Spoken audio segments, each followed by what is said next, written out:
मेरे समझ में नहीं आता। मेरी बात से इत्तेफाक करने के लिए आपको स्टेज पर आना होगा, और जब आप स्टेज पर आएंगे तो मेरी तरह आप भी देख पाएंगे कि वो लोग जिनके दिल में इस कौम का दर्द है वो तो यहां मौजूद हैं, लेकिन सारा हॉल खाली है। अखबारों में ऐलान किया गया, इश्तिहार दिए गए, बैनर्स लगाए गए, पोस्टर्स लगाए गए, मखसूस तरीके से लोगों को दावतनामा देने के लिए फैक्स किया गया, रिक्वेस्ट की गई, गुजारिश की गई कि तशरीफ लाइएगा। हर किसी ने कहा तारिक बहुत अच्छा कर रहे हो। तारिक उस नौजवान का नाम है, तारिक फैजी उस नौजवान का नाम है जो आज के इस प्रोग्राम के कन्वेनर हैं। सबने तारीफ की कि बड़ी अच्छी बात है कि अब्दुल रशीद शाहीन साहब बंबई आ रहे हैं, उर्दू प्रेस क्लब के सदर हैं, आज की इस तकरीब की वो सदारत करेंगे। पूरे हिंदुस्तान में जाने जाते हैं, पहचाने जाते हैं, इसलिए कि जब मुल्क में नफरत की आंधी चलाने वाले एक तरफ खड़े होकर हिंदो पाक मामले पर पाकिस्तान की तरफ निगाह करने वाले को मुल्क का दुश्मन कहते थे, उस वक्त शाहीन साहब ने यह जिम्मेदारी अपने सर ली थी कि अमन के नाम पर, मोहब्बत के नाम पर, ताल्लुकात को इस्तवार करने के नाम पर इंडो पाक कॉन्फ्रेंसेस की जाएं। बाकायदगी से अब्दुल रशीद शाहीन साहब जो मेंबर ऑफ पार्लियामेंट हैं, उर्दू क्लब के, उर्दू प्रेस क्लब के सदर हैं, ये इनका बड़ा कारनामा मैं मानता हूं कि उस वक्त में जब लोग हिम्मत नहीं कर पाते थे, आपने न सिर्फ जबान से मोहब्बत को आम करने की बात की, बल्कि दिल्ली से बाकायदगी से पाकिस्तान का सफर किया। बशारत शिको साहब, जिनकी सरपरस्ती में, जिनको बोलता देखकर हम लोगों ने बोलना सीखा, तशरीफ रखते हैं। दीगर तमाम लोग, उनके तारुफ की जिम्मेदारी मेरे एक और साथी के सर है। मैं सब कुछ बोल लूंगा उनके लिए तो वो कहेंगे कि अब मैं क्या कहूं, इसलिए मैं ये कहना चाहता हूं कि वो स्पीकर्स, वो जिम्मेदार जिनके दिल में इस कौम का दर्द है, जो अभी भी चाहते हैं कि ये कहें इस सरकार से कि आप अगर कमेटी बिठाकर हमारी बदहाली की दास्तान लिख रहे हो तो क्या इसमें तो कोई फरेब और धोखे की बात नहीं, इसमें तो कहीं कोई झूठ नहीं कि आप अमल करके हमारी कौम के हालात को सुधारने के लिए रूबा अमल ना होगे। ये सवाल करने के लिए वो लोग जो इख्तियार पर हैं, वो लोग जो राज अलाप रहे हैं हमारी बदहाली को दूर करने का, आज उनसे सवाल करने के लिए जब हमारे जिम्मेदार यहां मौजूद होते हैं, शहर शहर जाते हैं हिंदुस्तान में, तैयारी कर रहे हैं कि सरकार को इस बात से आगाह करें कि यह कौम बदहाल सही जाग रही है, बेरोजगार सही, लेकिन अभी गैरत इसमें बाकी है। ये इफलास ज़दा सही, अभी इसने अपनी ईमान की दौलत को बचा के रखा है। हमारी बदहाली को दूर करने का दावा करने वालों से सवाल करने की तैयारी की जा रही है। जिनकी बदहाली को दूर करने का सवाल करने की तैयारी की जा रही है, वो चाय खाने में बैठी हुई गप लगा रही होगी। ये वो इलाका है मदनपुरे से लगा हुआ जहां लोग अगर एक मदारी खड़ा होकर बीन बजाए तो ट्रैफिक जाम हो जाएगा। ये वो इलाका है जहां चूरन बेचने वाला अगर अपनी पोटली खोलकर फुटपाथ पर खड़ा हो जाए तो रोजगार से महरूम मुसलमान, जिसके पास कोई काम नहीं है, वो मुसलमान वहां भीड़ लगाकर खड़ा हो जाएगा, हटाने पर भी नहीं हटेगा। सब तो जाने दीजिए साहब, मैं उस इलाके का परवरदा हूं, वहां पैदा हुआ हूं, जवान हुआ हूं, मेरे बच्चे वहां पैदा हुए हैं। वहां अगर दो लोग आपस में तकरार करने लगे, लड़ाई की बात नहीं कर रहा हूं, एक दूसरे से बहस में मुब्तला हो जाएं, तकरार में मुब्तला हो जाएं किसी बात पर कि ये गाड़ी यहां क्यों पार्क की, तो उस तकरार का तमाशा देखने के लिए महमूद परवेज साहब आप गवाह हैं, 2000 लोग जमा हो सकते हैं, लेकिन अल्मा लतीफी हॉल खाली है।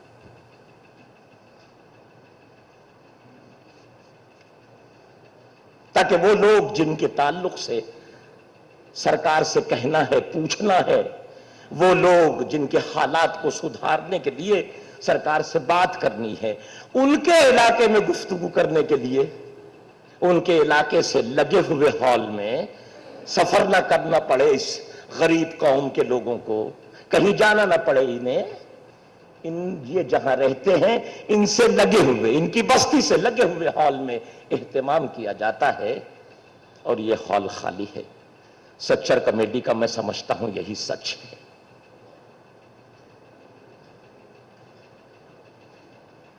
वो लोग जो 4 बजे से आए हैं, वो लोग जिनकी निगाहें मेरी तरफ उठ रही थीं कि ताहिर अशरफी ये क्या मजाक है, मैं समझता हूं मैं उनका दर्द बयान कर रहा हूं।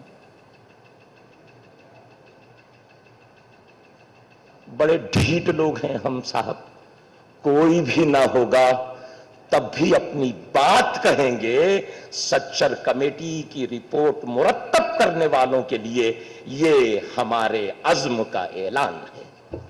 अगर कोई भी ना होगा तो हम अपनी बात कहेंगे, और अगर बात कहने के लिए एक आवाज भी बाकी रहेगी तो जिस तरीके से अंधेरे को मिटा देने के लिए एक किरण काफी होती है, बदहाली के इस सुकूत के लिए एक आवाज ताजियाना होगी। कोई ना आए ना सही, हम अपना काम किए जाएंगे। दोस्तों, वो सारे अहबाब जो यहां मौजूद हैं, कुछ अहबाब को आना है, हम बहाने बनाने लगते हैं। वैसे तो मस्जिद जाने में भी दुश्वारी होती है, हमें माफ कीजिएगा, अल्लाह इसकी तौफीक अता फरमाए कि हम जाने लगे, लेकिन अभी एक बहुत अच्छा बहाना यहां आने वालों के लिए यह है कि यार मगरिब बाद चलेंगे, तो वो जो मगरिब बाद आएंगे आया करें, अल्लाह करे आ जाएं, आएंगे ही, हम अपने बात शुरू करें। हसनैन साहब, मैं आप तमाम हजरात से माजरत ख्वाह हूं साहब, मैं दर्द बयान कर रहा था, अगर मेरी आवाज बुलंद हो गई हो तो माफ कीजिएगा। मैं मोहतरम अफजल उस्मानी साहब से कहूंगा कि आए, मेहमानों का तारुफ पेश कर दें, फिर हम अपने सदर साहब को स्टेज पर बुलाकर बाकायदा और स्पीकर्स को स्टेज पर बुलाकर बाकायदगी से इस तकरीब का आगाज करेंगे। दोस्तों, सलाम अलैकुम।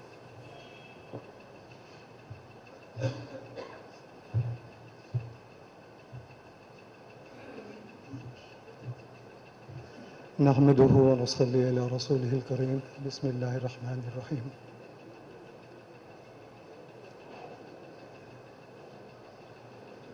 आज का ये जलसा, जैसे आप सबको मालूम है कि सच्चर कमेटी पर होने वाले इजलास जो होते आ रहे हैं उसी सिलसिले की एक कड़ी है, और ख़ुद उर्दू प्रेस का भी इससे पहले इसी टॉपिक के ऊपर दिल्ली के अंदर सेमिनार, बहुत कामयाब सेमिनार हो चुका है। हम इस सेमिनार को उसका फॉलो अप या उसकी दूसरी कड़ी भी कह सकते हैं। उर्दू प्रेस क्लब ना उर्दू मुसलमानों की ज़बान है, सिर्फ मुसलमानों की ज़बान है, ना उर्दू प्रेस क्लब सिर्फ मुसलमानों का प्रेस क्लब है, ना उर्दू प्रेस क्लब किसी एक जमात से वाबस्ता है, ना उर्दू प्रेस क्लब की किसी एक जमात की तरफ निगाह उठी हुई है। ये उन रोशन ख्याल, आज़ाद ख्याल, जवां मर्द और मुफक्किरीन कौम की एक जमात है जो इक़्तिसादियात, तालीम और इन तमाम उमूर के ऊपर अपनी नज़र रखती है, और सहाफ़त के ऊपर भी, और उसके ऊपर ऐसे प्रोग्राम और सेमिनार का इनेकाद करती है कि जो ग्रुही तौर पर थोड़े मुख्तलिफ ही हो गए हों, उसमें दोनों ग्रुहों के लोगों को, बल्कि हर जमात के लोगों को जमा किया जाता है, और वो अपनी अपनी बात अपने सामने रखते हैं, और हम सब फिर समझ समझाकर उस प्रोग्राम को जो हमारे देश के लिए भी एक तरक्की और उन्नति का सबब बनता है उसको लेकर आगे चलते हैं। आज के स्टेज पर आने वाले हजरात मुख्तलिफ पार्टी के हजरात हैं, मुख्तलिफ ख्यालात के हामिल हैं, लेकिन एक चीज में वो लोग सब मुत्तहिद हैं कि उनके दिल में महरूमीन के लिए एक दर्द मौजूद है। ये सिर्फ इत्तेफाक है या मैं कह लूं कि एक इत्तेफाकी हकीकत है कि सच्चर कमेटी जो इस दफा मेरे ख्याल में 93 के बाद ये तीसरी रिपोर्ट है, ये सिर्फ मबनी ही मुसलमानों की ज़बान पर है। अब चूंकि उसकी बुनियाद इसी बात पे है तो हमारे उन्वान के अंदर भी एक लफ्ज बड़ा हुआ है कि मुसलमानों का इस्तेहसान और सच्चर कमेटी का सच। हमें न किसी पार्टी की हिमायत हासिल है, न उससे हमें किसी से इख्तलाफ है। हम उस आने वाली हर गवर्नमेंट का इस्तकबाल करने के लिए तैयार हैं कि जिसको हमारे अवाम चुनकर हमारे इस इक़्तिदार की कुर्सी पर बिठाते हैं।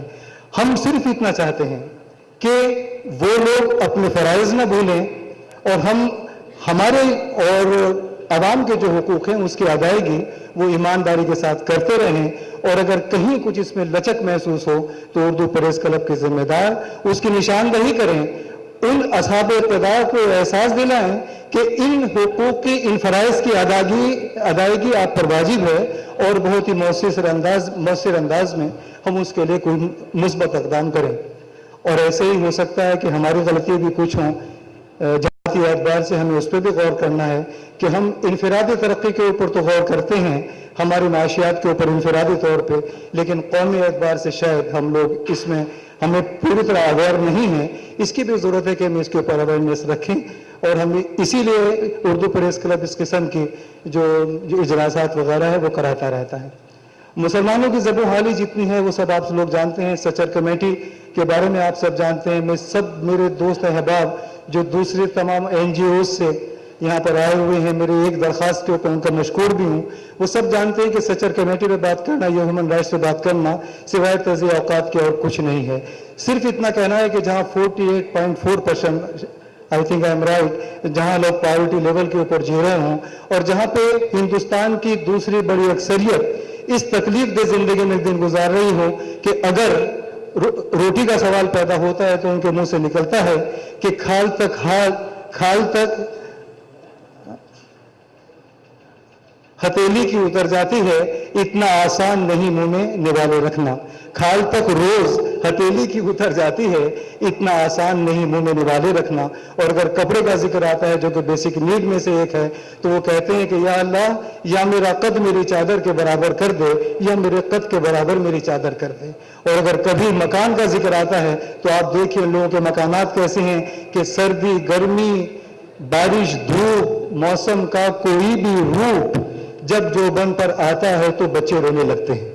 ये हम लोगों की बेसिक नीड्स का हाल है कि जो हमारे हुकूक हैं और उन असहाब इक़्तिदार की जिम्मेदारी है कि वो हुकूक हमारे ऊपर वो हमें दें। बहरहाल ये मौका तकरीर करने का नहीं भी है और ना मैं इस लायक हूँ कि आप हजरात के सामने तकरीर करूँ।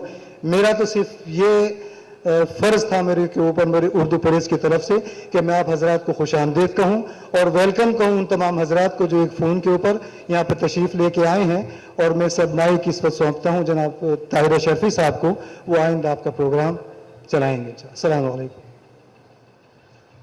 आज की इस तकरीब की सदारत कर रहे हैं मोहतरम जनाब अब्दुल रशीद शाहीन साहब, मेंबर ऑफ पार्लियामेंट है। मैंने जैसा अभी कहा, मुसलमानों के सियासी, समाजी, माशी जो सारे मामलात हैं, उन मामलात पर न सिर्फ निगाह है बल्कि अमलन उर्दू प्रेस क्लब की सदारत करते हुए उन तमाम उन्वानात पर इस किस्म की तकारीब का एहतमाम हिंदुस्तान के तमाम बड़े शहरों में करना ये बड़ी बात है। और मैं आज के इस प्रोग्राम के कन्वीनर मोहतरम जनाब तारिक फैजी साहब से दरख्वास्त करूंगा कि वो आली जनाब अब्दुल रशीद शाहीन साहब से गुजारिश करें कि अज़राह करम शाहीन साहब स्टेज पर तशरीफ़ ले आएँ। हमारे दरमियान दोस्तों, वो एक ऐसी सीनियर शख्सियत के ताल्लुक से मैं कहने जा रहा हूं जो न सिर्फ अपनी आवाज़ से बल्कि अपने कलम से भी हमारे दर्द को बयान करते हैं। मैं तारिक फैजी साहब से गुजारिश करूंगा कि मोहतरम जनाब सैयद बशारत शिकोह साहब को अज़राह करम स्टेज पर ले आएं।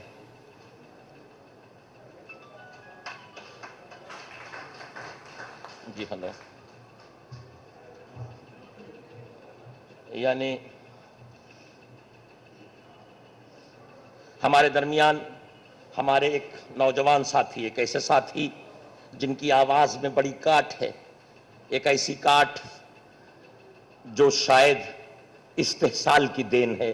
मैं मोहतरम जनाब तारिक साहब से गुजारिश करूंगा कि एम हसनैन साहब को अपने साथ डाइस पर ले आएं। Let's put our hands together to give him a hand. मैं हमारे इस शहर के, अच्छी बात है कि हमारे शहर के हैं, ये दिल्ली वाले आपके मद्दाह हैं मजीद भाई, और मुझे फोन करके कहते हैं कि मजीद भाई अवेलेबल होना चाहिए। एडवोकेट मजीद मेमन साहब को ले आए स्टेज पर। Advocate Majeed Memon sahab, I would now request mister Ashok Dhawale to please come up on the stage please sir. एक ऐसी जमात से ताल्लुक रखने वाले, जो जमात हमारे ताल्लुक से कहती है, हमारे बारे में कहती है, हमारी फिक्र करती है।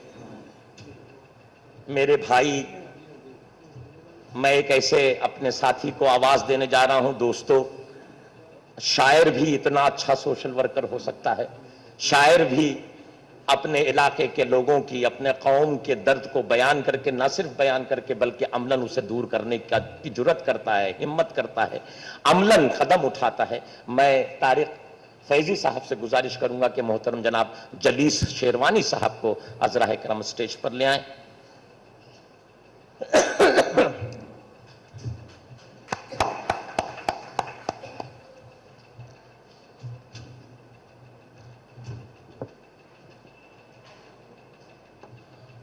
सदर साहब, हम अपनी बात कहने का सिलसिला शुरू ही कर लें। शुक्रिया। अभी जनाब हबीब फकीह साहब हमारे सीनियर लीडर हैं साहब। आइए हबीब भाई। यस प्लीज हबीब फकीह साहब।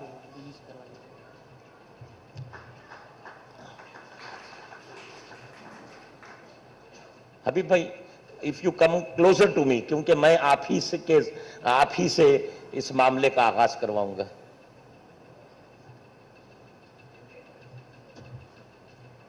सियासी जमात से जुड़ जाने के बाद, सियासी जमात से ताल्लुक हो जाने के बाद, उस सियासी जमात की लाइन को अडॉप्ट करके गुफ्तगू करनी पड़ती है। हबीब फकीह साहब की शख्सियत इस एडॉप्शन की मोहताज नहीं है। इसलिए मैं अपना सदर तकरीब की इजाजत से मोहतरम जनाब हबीब फकीह साहब से गुजारिश कर रहा हूं कि अजरा करम माइक पर तशरीफ लाएं और अपने ख्यालात हम सबके सामने पेश करें। मोहतरम जनाब हबीब फकीह साहब।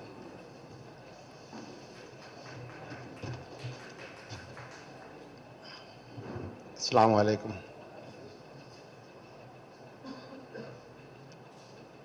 मेरे पास ताहिर अशरफी साहब की इतनी अच्छी आवाज़ भी नहीं है, और इससे पहले जो उर्दू प्रेस के साहब ने जो बयान कर गए, उतनी अच्छी उर्दू ज़बान भी नहीं है।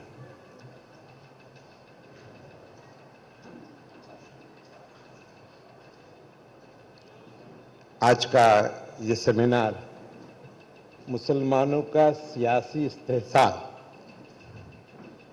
दो रुख हैं, सियासी इस्तेहसाल।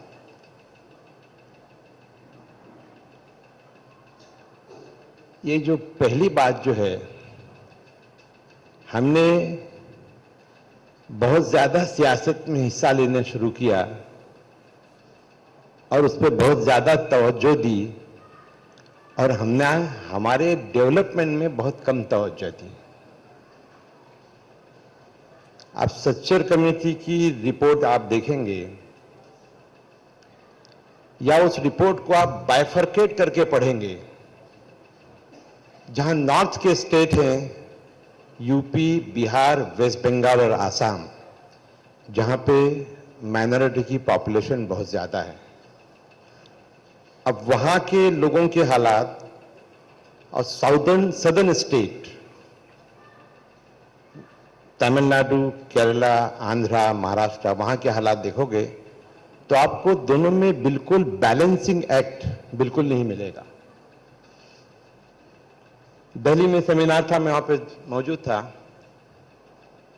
दिल्ली में चल लोगों को मेरी बात थोड़ी अच्छी नहीं लगी बशारत साहब, क्योंकि मैं आपका फॉलोअर हूं, इसलिए कुछ सच कहने की जुर्रात करता हूं। अजीत भाई, जहां पे ज्यादा मुस्लिम पॉपुलेशन है, दिल्ली में मैंने एक बात कही थी, वहां पे काफी आईएफएस आईएएस ऑफिसर थे। I said exception to Syed Hamid साहब, जितने माइनॉरिटीज के आईएएस आईएफएस ऑफिसर हैं वो रिटायर होने के बाद ही कौन जानती है उनको। जब तक वो सर्विस में होते हैं मोहल्ले से मस्जिद से मुसलमानों से कटे रहते हैं। सैयद शहाबुद्दीन को हमने रिटायर होने के बाद ही जाना, किसको अच्छा लगे या बुरा लगे, रिटायरमेंट के बाद ही कौन याद आती है उनको। और फिर वो बैठ के सोचते हैं मुसलमानों को क्या चाहिए, जो कभी मुसलमानों की बस्ती में रहे नहीं, मोहल्लों से ताल्लुक नहीं रहा, अपनी कौन से ताल्लुक नहीं रहा, और वो बैठ के फैसला करते हैं उनको क्या चाहिए। नॉर्थ के लोगों ने क्या गलती की, जहां पे मजीद भाई छोड़ के सभी दांत से ताल्लुक रखने वाले हैं। हकीकत कड़वी बात है लेकिन सच्ची बात है, हमको कबूल करनी चाहिए। नॉर्थ के लोगों ने हमेशा हर इश्यू को सियासी तौर पे हल करना चाहा और उनका ज्यादा इंटरेस्ट हमेशा सियासत में रहा। कोई भी मुस्लिम प्रॉब्लम्स हो, जुड़ा मैदान में मीटिंग करेंगे, बड़े मैदान में मीटिंग करेंगे, इश्यू को सेंट्रलाइज करेंगे। मुसलमानों के इश्यू को आप सेंट्रलाइज, शहीद बशारत साहब, आप कर ही नहीं सकते। Problem of Kashmiri Muslim and problem of Madrasi Muslim or Keralite Muslims are differ. Assam के मुसलमानों के प्रॉब्लम अलग है, उड़ीसा के मुसलमानों के प्रॉब्लम अलग है, लेकिन दिल्ली में बैठे हुए लोग अपनी नेतागिरी के लिए सबको बोलते हैं, नेशनल लेवल सबके जगह जमा करते, बात करते हैं, होता कुछ भी नहीं है। नॉर्थ के लोगों ने हमेशा सियासी तौर पे बहुत ज्यादा एक्टिव रहे, इसलिए आपको सियासी पार्टी में, चाहे कोई भी सियासी पार्टी हो, समाजवादी से लेके कांग्रेस लेके एनसीपी या कोई पार्टी, जहां पर आपको नॉर्थ का रिप्रेजेंटेशन बहुत ज्यादा मिलेगा। आप उसी वक्त साउथ में देखिए, साउथ के लोगों ने पॉलिटिक्स में कब हिस्सा लिया और तालीम के अंदर वो ज्यादा एक्टिव रहे। इसीलिए केरला, मद्रास, तमिलनाडु और आंध्रा में वहां पर आपको मुसलमानों की कैफियत बाकी स्टेट से अलग मिलेगी। एक माइनॉरिटी कमीशन में एक सेमिनार था जहां पर डेमोग्राफर बैठे थे, वो कुलकर्णी, टेक्नोक्रेट्स एंड ब्यूरोक्रेट्स। वहां पर कुलकर्णी साहब ने एक बात की, बशारत साहब के नाम में डालना चाहते, बोले कि पॉपुलेशन की बात निकली। पॉपुलेशन जो ग्रोथ जो है उसके मुसलमानों में ज्यादा ग्रोथ है, उसमें वेरियस रीजंस हैं, उसमें एक रीजन उन्होंने रिलीजन कहा। ऐसे I do not agree with you. इसमें सैयद हामिद साहब मौजूद थे, जिसमें कुरैशी साहब थे जो भी इलेक्शन कमीशन है, उसमें कोई एडिशनल सेक्रेटरी हेल्थ के थे। तो मैंने कहा कि नहीं, आप उसको निकाल दीजिए उससे। तो मेरी आदत है कुछ ज्यादा गड़बड़ करने की। तो सैयद हामिद साहब ने कहा कि नहीं, फकीह साहब जो कह रहे हैं उनकी बात सुन लीजिए आप, ऐसे डू रिमूव इट। अगर आप ये रिपोर्ट को ऐसे ही आगे करोगे तो लोग समझेंगे किसी आरएसएस वाले ने तैयार की है, क्योंकि पॉपुलेशन ग्रोथ में रिलीजन का कोई भी रोल नहीं है। मैंने उन्हीं की रिपोर्ट से उनको साबित किया। केरला में मुस्लिम पॉपुलेशन का ग्रोथ, जो नेशनल ग्रोथ है, उससे केरला में मुसलमानों में पॉपुलेशन का ग्रोथ उससे कहीं कम है। वेरएज राजस्थान के अंदर हिंदू कम्युनिटी का पॉपुलेशन ग्रोथ केरला के मुसलमानों से ज्यादा है। If you come to UP, Bihar, Assam, West Bengal, यहां पे मुसलमानों का नेशनल ग्रोथ एंड मुसलमानों का पॉपुलेशन ग्रोथ बहुत ज्यादा है। पर when you come to Andhra Pradesh, Tamil Nadu, again it comes down below the national level. फिर मैंने कहा कि आप तालीम की बात करते हो, केरला का मुसलमान बाकी मुसलमानों से ज्यादा तालीम याफ्ता है। ज्यादा तालीम याफ्ता होने की वजह से वो इस्लाम को ज्यादा समझता है, ज्यादा प्रीच करता है, और वहां पॉपुलेशन ग्रोथ कम है। तो फिर यहां, और केरला में हाईएस्ट मस्जिद है, आप स्क्वायर फीट एरिया से देखेंगे तो केरला में मस्जिदें भी ज्यादा है, यानी इस्लाम वहां पे प्रीच ज्यादा होता है। फिर वहां पर रिलीजन कहां आया? पॉपुलेशन ग्रोथ जो है ये अल्टीमेटली आपकी तालीमी मेयार जहां कम है वहां पॉपुलेशन ज्यादा है। जहां राजस्थान में हिंदू में तालीम बहुत कम है, पॉपुलेशन ग्रोथ ज्यादा है। तो पॉपुलेशन ग्रोथ के अंदर religion have no role to play. उसमें और एक बात अच्छी आई कि जो प्री मैच्योर डेथ है बच्चों में, प्री मैच्योर डेथ मुसलमानों में दूसरे रिलीजन से बहुत कम है। 2-4 साल के बच्चों में जो डेथ होती है या ड्यूरिंग प्रेगनेंसी डेथ होती है वो बहुत कम है। तो उस पर वो डॉक्टर कुरैशी साहब ने कहा वो इसलिए कम है, वहां पर रिलीजन का इन्वॉल्व है, क्योंकि इस्लाम तालीम देता है क्या 2 साल तक मां अपने बच्चे को दूध पिलाए, ये उसका असर है। फिर इस्लाम अबॉर्शन के खिलाफ है। अबॉर्शन करते हुए बहुत सारे औरतों में नुक्स पैदा हो जाते हैं और उसका इंपैक्ट वो औरत पे पड़ता है और आने वाले बच्चों में पड़ता है। तो मैं कहने का मतलब यह है कि जहां पर बहुत सारी बातें ये तालीम से ही हल होती है और सियासत से कोई भी चीज ना हल हुई है ना हल होने वाली है। कोई भी चीज सियासत से हल होने वाली नहीं है। और रूलिंग पार्टी कोई भी हो, कांग्रेस हो, एनसीपी हो, एनसीपी के सीनियर जनरल सेक्रेटरी हमारे मजीद भाई तशरीफ फरमा है। आप सियासी पार्टी सियासत से ही काम करती है। उनका मकसद किसी की खुशहाली या बदहाली उनका मकसद नहीं होता। उनका मतलब होता है वोट हासिल करना और पार्टी चलाना, वो अपना मकसद है उनका ऑब्जेक्ट वही है। हम ये सोचे कि 7 साल पहले कांग्रेस वाले, एनसीपी वाले ने कह दिया था हम श्री कृष्णा कमीशन की अमलबजावनी करेंगे, वक्फ लैंड दे देंगे, उर्दू स्कूल बना लेंगे। तो भाई ये तो आपकी गलती, आप उन पर भरोसा करते हो, उनकी गलती नहीं है। उनको वोट लेने के लिए कहना पड़ता है। They have to say that. अगर वो ये नहीं कहेंगे तो आप उनको वोट कैसे देंगे? They are doing that their job, but we are not doing our job. हमने एक तरफा जो लोगों के साथ चलते रहे, ये कब तक चलना चाहिए, इस पे क्वेश्चन निकाले। मैं समझता हूं हमने किसी को भी अनटचेबल पॉलिटिक्स में नहीं समझना चाहिए। इस हाथ दे इस हाथ ले, जो मेरा काम करे मैं उसके साथ रहूं, ये हमने एक सियासी कदम उठाने की जरूरत है। नॉर्थ इंडिया के मुसलमानों ने एक चीज का फैसला करना चाहिए, कम से कम 20 साल सियासत से दूर रहेंगे और तालीम के मैदान में काम करेंगे। हमने 50 साल सियासत में एक्टिव रह के देखा, क्या हासिल किया? आज का वक्त हिंदुस्तान के लिए बहुत अच्छा है। मनमोहन सिंह माइनॉरिटी का आदमी है जो प्राइम मिनिस्टर है और जिसपे लोग भरोसा कर रहे हैं। सोनिया गांधी हुकूमत चला रही है बैंगलोर से, वो भी एक माइनॉरिटी की है। तो मुझे ऐसा लगता है माइनॉरिटीज के इश्यू पे कोई सिंसियर नहीं है।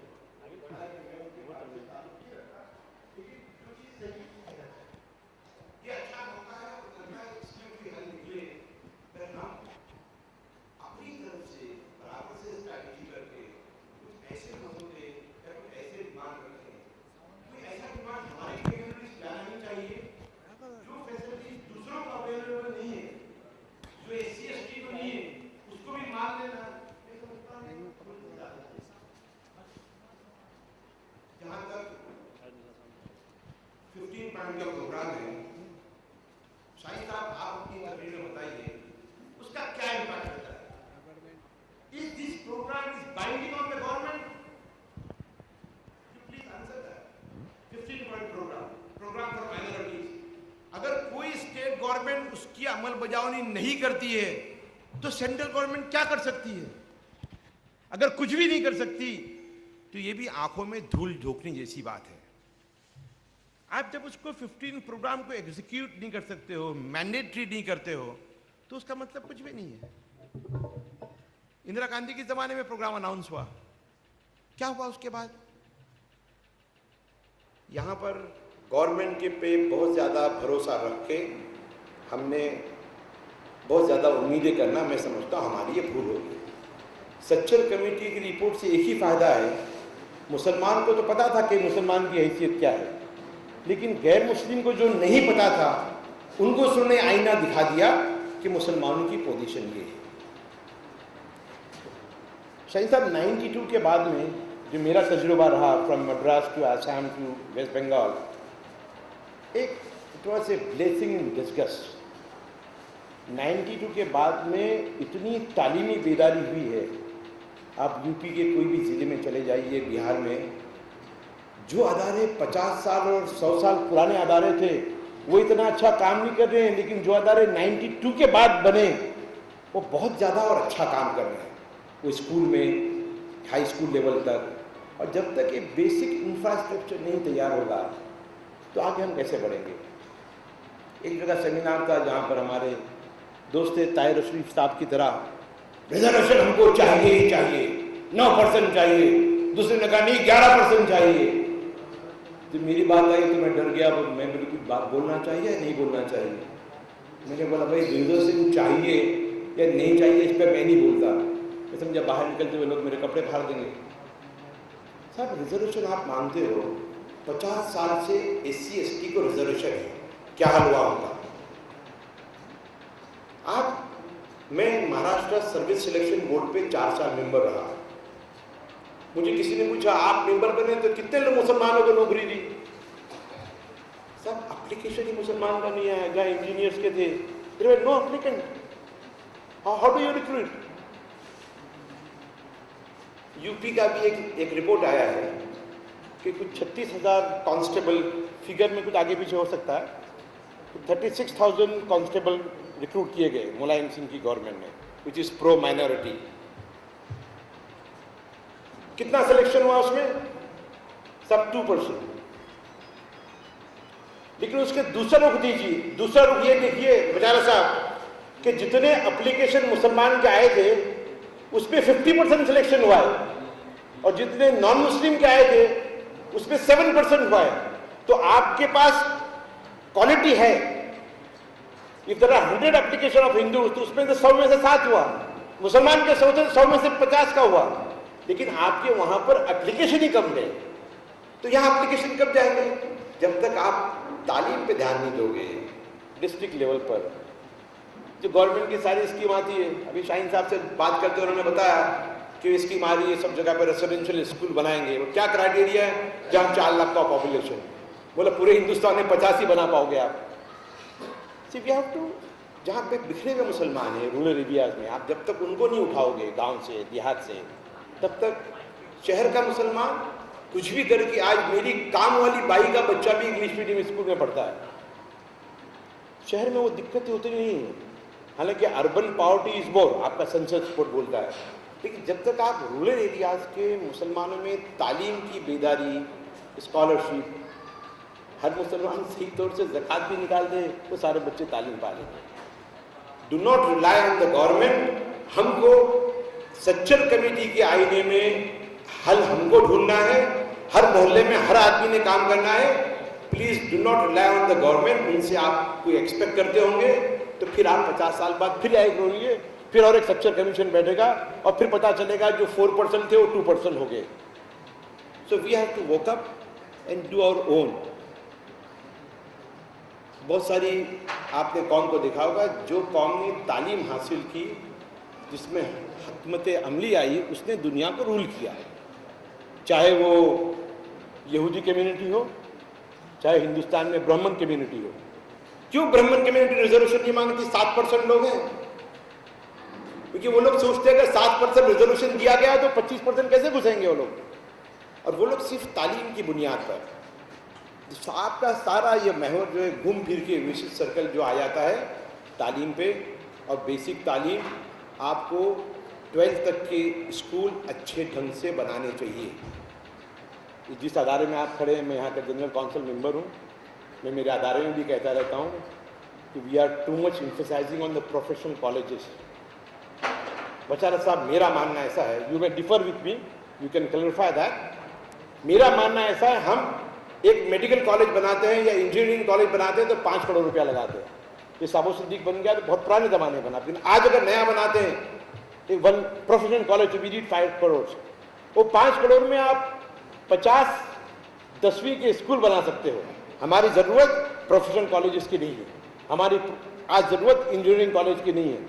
अगर मेरा बच्चा 12th में अगर अच्छे मार्क्स ले आता है और 12th के बाद वो RSS स्कूल में जाता है या कॉलेज में जाके BA करता है या MBA करता है, मुझे कोई दिक्कत नहीं, क्योंकि 12वीं के बाद वो अपने होश संभालता है। वो उसका माइंड बिल्कुल इनलाइटन हो जाता है, तो किसी की बातों में नहीं आता। और requirement is today school 10+2 that we have to make very perfect. मैं ज़्यादा आपका टाइम नहीं लेना चाहता हूँ कि मैं खुद एक्चुअली सुनने आया था, शाहीन साहब को सुनने आया था, बशारत साहब, मजीद साहब को सुनने आया था। अभी हुक्म हुआ, उनकी बात टाल भी नहीं सकते, उनकी आवाज़ भी इतनी जलाली है कि आवाज़ सुन के डर लगता है। आपने 2 मिनट बोलने का मौका दिया, इसका शुक्रिया।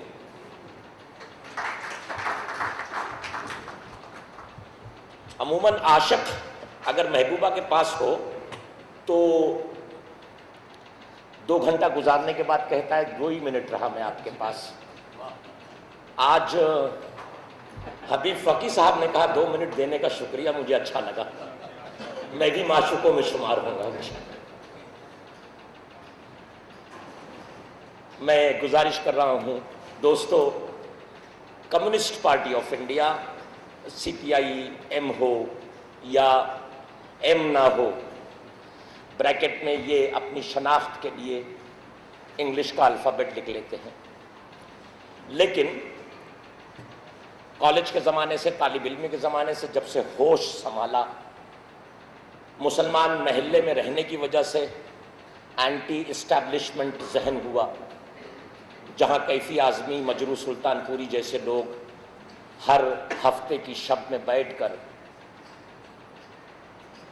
अपनी नज़मों के ज़रिए, अपने अशआर के ज़रिए अपना दर्द बयान करें, और उस दर्द को सुनते सुनते हम भी आज तक अपने आप को इस बात पर आमादा न कर सकें कि वो जो इक़्तिदार पर काबिज़ हैं उनके हमनवा हो जाएं। इक़्तिदार वालों के साथ हमनवाई हमारे लिए बड़ा मुश्किल काम हो गया, हमारी अपनी तरबियत की वजह से। मैं ये बात इसलिए कह रहा हूं कि इक़्तिदार से जुड़ने के बाद भी CPI का क्या हाल हुआ, मैं आवाज़ दे रहा हूं। हमारी बदहाली भी बयान करें, और हमारी बदहाली बयान करते करते ये भी बताएं कि इक़्तिदार तक जाने के बाद आप में कितनी तब्दीली आई, या आप वैसे ही हैं जैसे थे मोहतरम जनाब अशोक धावड़े साहब।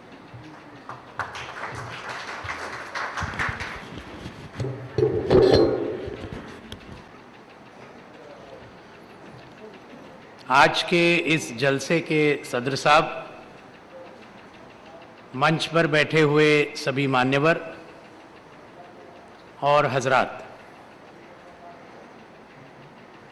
सबसे पहले उर्दू प्रेस क्लब को मैं बधाई देना चाहता हूं, क्योंकि एक बहुत ही महत्वपूर्ण सवाल के ऊपर आज इस मुंबई शहर में उर्दू प्रेस क्लब की तरफ से ये सेमिनार का आयोजन किया गया। और इस सेमिनार के लिए मार्क्सवादी कम्युनिस्ट पार्टी की तरफ से इस पार्टी का एक नुमाइंदा के रूप में मुझे जो उन्होंने बुलाया, इसलिए मैं उनका शुक्रगुजार हूँ। हजरात, एक ऐसी कहावत है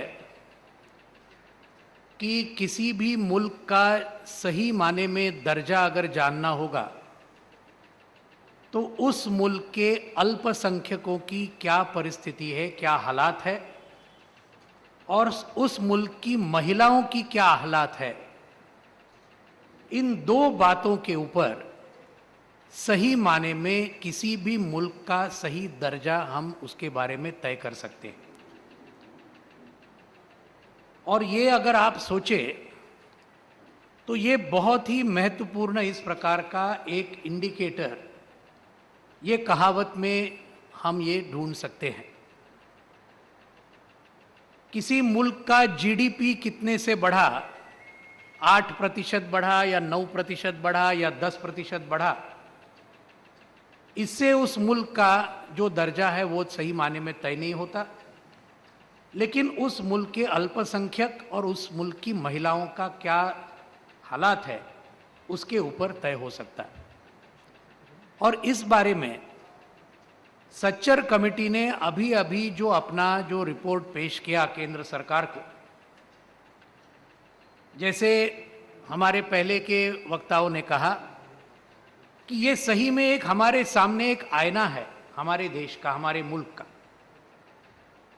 वैसे अगर देखा जाए तो आज़ाद हिंदुस्तान के अंदर ऐसे 2-3 बार इसके पहले भी ये प्रयास हुए कि हमारे देश के अल्पसंख्यकों की हालात, इसके बारे में एक अध्ययन करने की 2-3 बार इसके पहले भी ये प्रयास हुए। डॉक्टर गोपाल सिंह, इनका जो रिपोर्ट आया था 1983 साल में, इन्होंने अपने देश के मुसलमान, हमारे देश के दलित, हमारे देश के आदिवासी, इन सभी का एक अध्ययन करके अपना रिपोर्ट पेश किया था। 1995 में खुद जो प्लानिंग कमीशन है उसका एक सब कमेटी का नियुक्ति हुआ था और उन्होंने भी देश के अल्पसंख्यकों का आज क्या हालात है उसके बारे में कुछ रोशनी डालने का उसमें प्रयास हुआ। लेकिन एक मैं आपको कहूं कि आजाद हिंदुस्तान में पिछले 60 साल में आज ये सच्चर कमेटी जो है, इस कमेटी ने सही माने में बहुत ही गहराई में जाकर आज देश के मुसलमानों की जो सामाजिक हालात है, तालीम के बारे में जो हालात है, आर्थिक जो हालात है, इसके ऊपर रोशनी डालने का सबसे बेहतर काम अगर अब तक के किसी भी कमेटी ने इस देश के अंदर किया होगा, इस मुल्क के अंदर किया होगा, तो वो सच्चर कमेटी ने किया है, इसमें कोई दो राय नहीं है। मैंने सच्चर कमेटी का जो रिपोर्ट है वो है 404 पन्ने का, बहुत बड़ा रिपोर्ट है और उसकी खूबी जो है, खासियत जो है कि उन्होंने पूरे देश भर के मुसलमानों के बारे में तो पूरा उसके बारे में जो अध्ययन तो किया, लेकिन जैसे मेरे पूर्व वक्ता ने कहा, अलग अलग राज्यों के अंदर आज मुसलमानों की क्या परिस्थिति है, क्या हालात है, ये अलग अलग राज्यों का भी अलग अलग किस्म से उसका अध्ययन इस सच्चर कमेटी ने किया। और इससे हमें पता चलता है कि उत्तर हिंदुस्तान हो या दक्षिण हिंदुस्तान हो या पूर्व हो या पश्चिम हो, इसमें क्या फर्क है, क्या समानता है, इन दोनों के बारे में हमको पता उसके बारे में चलता है। वैसे अगर देखा जाए तो सच्चर कमेटी के सभी ये 404 पन्ने से ये करने के लिए बहुत ही देर लगेगा, तो वो उसके अंदर मैं नहीं जाना चाहता।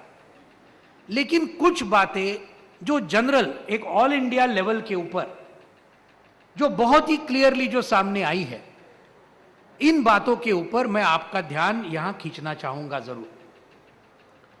एक तो पहली बात जो सच्चर कमेटी ने एक जो बहुत बुनियादी इस प्रकार का जो निष्कर्ष निकाला, उन्होंने कहा कि इस मुल्क के जो मुसलमान जो समाज है, इनकी हालात हमारे देश के दलित और आदिवासियों से शायद थोड़ी बढ़कर होगी। लफ्ज जरा ध्यान में रखिए, दलित और आदिवासियों से आम जो मुसलमान है उनकी हालात थोड़ी सुधर के होगी, लेकिन हिंदुओं के अंदर जो पिछड़े हुए जाति जो कहते हैं ओबीसी, आप जानते हैं, इनसे भी देश के मुसलमानों की हालात ज्यादा बदतर है, ओबीसी से भी ज्यादा बदतर है। और जो बाकी जिसको हम सवर्ण हिंदू कहते हैं, ऊपर के हिंदू जो कहते हैं, उनसे तो मुसलमानों की हालात ये कई गुना ज्यादा बदतर है। ये निष्कर्ष सच्चर कमेटी ने बहुत ही क्लियरली बात से रखा है और इसके कुछ जो मायने हैं ये मैं आपके सामने एक 4-5 जो उसके फिगर्स है ये सिर्फ मैं आपके सामने रखना चाहता हूं।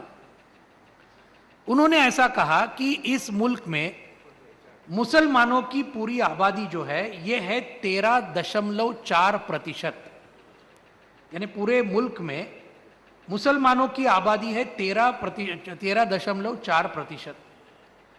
लेकिन ये होते हुए भी आज सरकारी नौकरियों में आज मुसलमानों का तादाद कितनी है?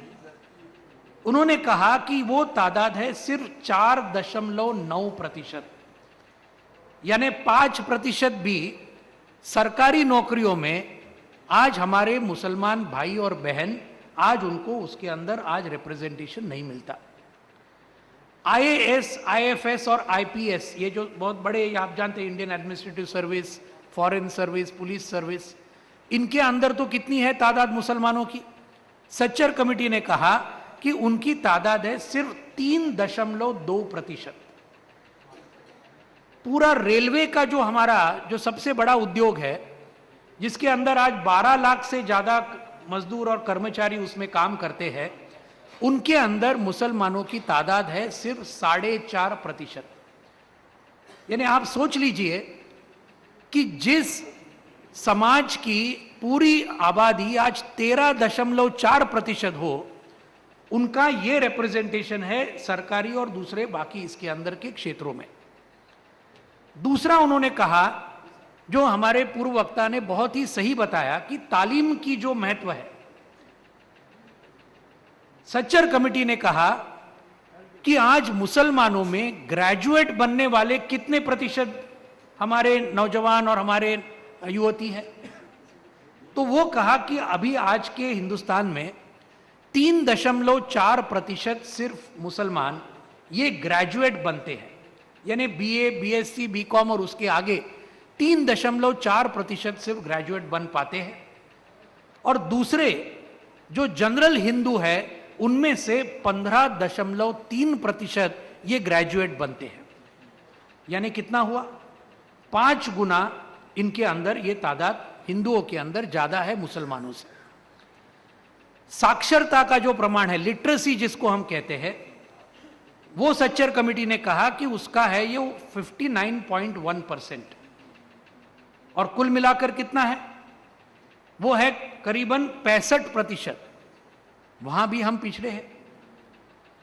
मुस्लिम जो लड़के हैं शहरी इलाके में, स्कूल में कितने जाते हैं? सच्चर कमेटी ने यह कहा कि 80% मुस्लिम बच्चे स्कूल में जाते हैं। दलितों के बच्चे, दलित और आदिवासियों के 90% बच्चे स्कूल में जाते हैं।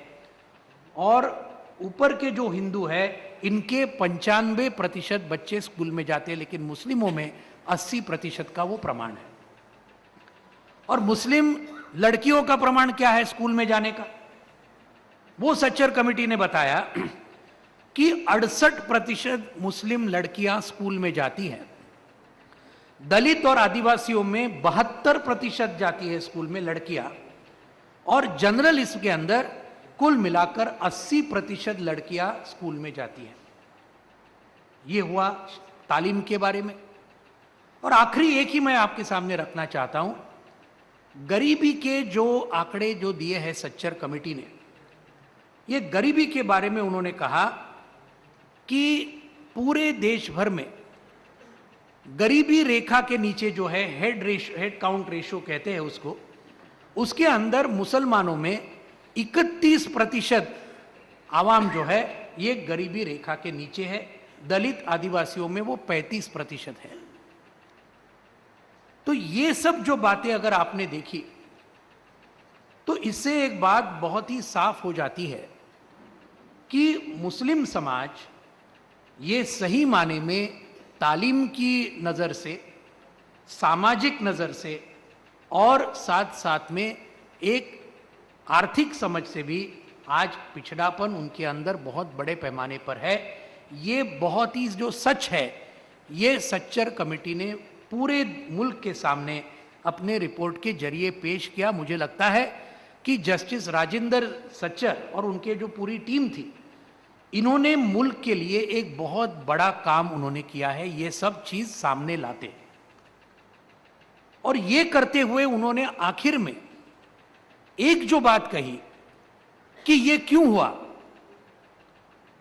उन्होंने एक ऐसा निष्कर्ष निकाला कि पिछले 60 साल के आजादी में, जैसे मैंने शुरुआत में कहा कि डॉक्टर गोपाल सिंह का कमीशन हुआ, दूसरे कमीशन हुए, लेकिन सच्चर कमेटी ने आखिर में यह कहा कि इन सब कमिटीज ने जो जो रिकमेंडेशंस अलग अलग वक्त पे दिए थे, उनमें से एक भी रिकमेंडेशन को किसी भी सरकार ने केंद्र में उसको अमल बजावनी नहीं किया, उसको लागू नहीं किया। ये उसका एक बहुत ही महत्वपूर्ण कारण है, ये हमको अच्छी तरह से समझ लेना है। और यहां फिर सवाल यह आता है कि आज 60 साल के आजादी में उसमें से 50 से ज्यादा साल दिल्ली में सरकार किसकी थी? तो वो तो कांग्रेस की सरकार थी, ये तो जाहिर है, हमारे सबके हम जानते हैं। और ऐसी हालात में अगर 50 साल अगर कांग्रेस की सरकार थी, तो 50 साल में 60 में से 50 साल अब बीजेपी की सरकार कुछ मुसलमानों के लिए करेगी, ये तो हमारे सपने में भी नहीं है। लेकिन कांग्रेस सरकार थी तभी भी उन्होंने 50 साल में ये हालात हमारी कायम रखी। ये बात भी हमको सोच विचार करके इसके बारे में हमको कुछ विचार करना पड़ेगा। दूसरी जो बात है, सच्चर कमेटी ने दूसरी एक बात के ऊपर, ये रहा ये सब फिगर्स और ये फैक्ट्स, लेकिन दूसरा उन्होंने बहुत शुरुआत में एक बात, बहुत ही अहम बात कही है। और वो क्या कही है? वो उन्होंने कही कि आज मुसलमानों की हालात इस मुल्क में एक बहुत ही विचित्र रूप से बन गई। एक तरफ मुसलमानों की तरफ ऐसा देखा जाता है, सच्चर कमेटी बोलती है कि जैसे कि आज मुसलमान जो है ये राष्ट्र विरोधी है, यानी इस मुल्क के विरोधी है। ये एक समझ पूरे देश भर में, मुल्क में एक करने की कोशिश हो रही है। और दूसरी तरफ जो ये कहते हैं कि ये एंटी नेशनल है, वही कहते हैं कि इस मुसलमान समाज को अपीजमेंट किया जाता है, यानी मराठी में उसको लाड बोलते हैं, उसको बहुत ज्यादा और मस्केबाजी किया जाता है। इस प्रकार से भी वो एक ये आरोप है। अब सवाल ये है, और हमारे मार्क्सवादी कम्युनिस्ट पार्टी का हमारा जो इसके बारे में मत है वो बहुत क्लियरली मैं रखना चाहता हूं। हमारा बहुत शुरुआत से ये कहना था, हमारे भाइयों ने, हमें भाई ने कहा कि कैफी आजमी साहब, अली सरदार जाफरी साहब, मजरू सुल्तानपुरी साहब, इनकी विरासत हम आगे चला रहे। और ये हम कहते हैं कि पूरे मुसलमान समाज को राष्ट्र विरोधी कहना, ये इसका पूरी तरह से निषेध होना चाहिए। ये कहने वालों में से हम कम्युनिस्ट हैं। हम ये कभी नहीं भूल सकते कि इस मुल्क के आजादी के लिए जो 200 साल का संघर्ष इस देश में हुआ, उस संघर्ष में अगर शहीद भगत सिंह जैसों ने अपनी कुर्बानी दी, जो सिख समाज के थे, शहीद राजगुरु ने अपनी कुर्बानी दी, जो हिंदू समाज के थे, उसी प्रकार से शहीद अशफाकुल्लाह खान ने भी अपनी कुर्बानी दी, जो मुस्लिम समाज के थे। यह हम भूल नहीं सकते।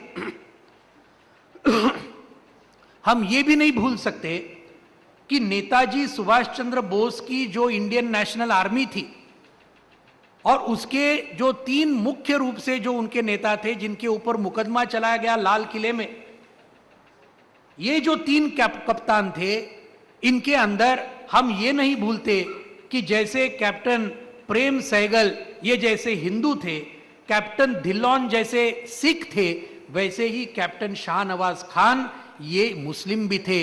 ये बात हम नहीं भूलना चाहिए। और जैसे अगर हमने देखा पूरे आजादी के दौर में, बिस्मिल्लाह खान साहब कौन थे, अमजद अली खान साहब कौन है, दिलीप कुमार साहब कौन है, मोहम्मद रफी साहब कौन थे, MF हुसैन साहब कौन है, APJ अब्दुल कलाम साहब कौन है, डॉक्टर जाकिर हुसैन साहब कौन थे। ये सब अगर हमने देखा तो हमें पता चलेगा कि मुस्लिम समाज में भी हर क्षेत्र आप देखिए कि हिंदू हो या मुसलमान हो या क्रिश्चियन हो, कोई भी हो, उसके अंदर मुस्लिम समाज में से भी बहुत बड़े बड़े इस प्रकार की हस्तियां इस मुस्लिम समाज ने हमेशा पैदा की है। इसके बारे में हमारे मन में नाज है, हमारे मन में अभिमान है। और इसलिए ये जो राष्ट्र विरोधी कहना का ये जो कोई सांप्रदायिक ताकतें, बीजेपी हो, शिवसेना हो और दूसरे हो, तो इनके पूरे इसको पूरी तरह से हमको दफनाना चाहिए। ऐसी ताकतों को, ये कहने वालों में से हम कम्युनिस्ट एक है।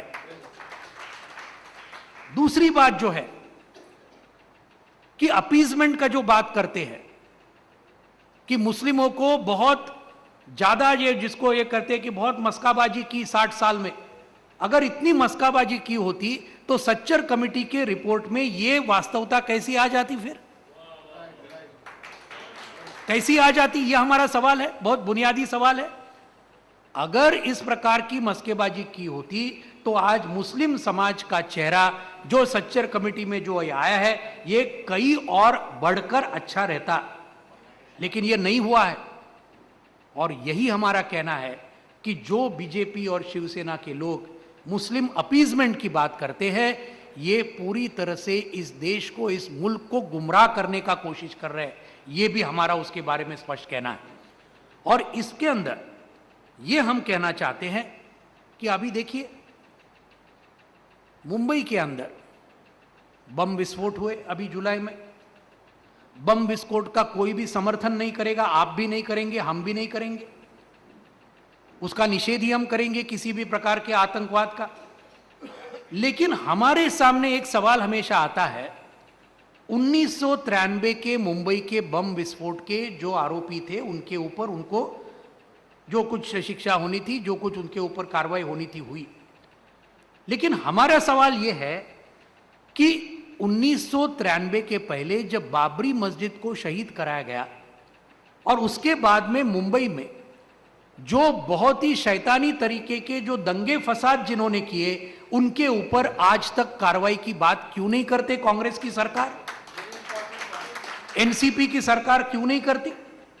श्री कृष्ण कमीशन का रिपोर्ट, मैंने पूरा वो रिपोर्ट पढ़ा है और वो रिपोर्ट इतना अच्छा है, मैं आपको कहूं, जस्टिस श्री कृष्ण का रिपोर्ट, नाम के साथ उन्होंने रखा है कि कौन राजनीतिक जो सियासी लोग थे कि जिन्होंने इसके अंदर दंगे फसाद में हिस्सा लिया, कौन पुलिस अफसर थे जिन्होंने उसको पूरी तरह से समर्थन दिया, लेकिन एक के ऊपर भी अभी तक कार्रवाई नहीं होती।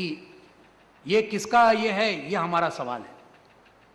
गुजरात में इतने बड़े दंगे फसाद हुए, बहुत ही शैतानी दंगे फसाद हुए, अभी उसको 2002 में वो हुआ, अभी 5 साल होने को आए, लेकिन 5 साल के अंदर गुजरात में हमारे जो मुस्लिम भाई और बहन जो है उनको जिस प्रकार के इसका बहुत ही अत्याचारों का सामना करना पड़ा, आज 5 साल के बाद में किनके ऊपर मुकदमे चलाए गए, कौन सी एक्शन वहां गुजरात में हुई, नरेंद्र मोदी साहब ने क्या वहां किया, ये हमारा सवाल है। और इस सवाल को लेकर ये हम लगातार पूरे देश भर में 2004 के जो लोकसभा के चुनाव हुए उसके अंदर मार्क्सवादी कम्युनिस्ट पार्टी, बाकी हमारी वामपंथी पार्टियां और बाकी हमारे जो अलग अलग माइनॉरिटीज होंगे, मेजॉरिटी होंगे, उसमें से धर्मनिरपेक्षता को मानने वाले जो लोग थे, इन्होंने पूरी तरह से इस देश के अंदर से बीजेपी के केंद्र सरकार को हटाने के लिए पूरी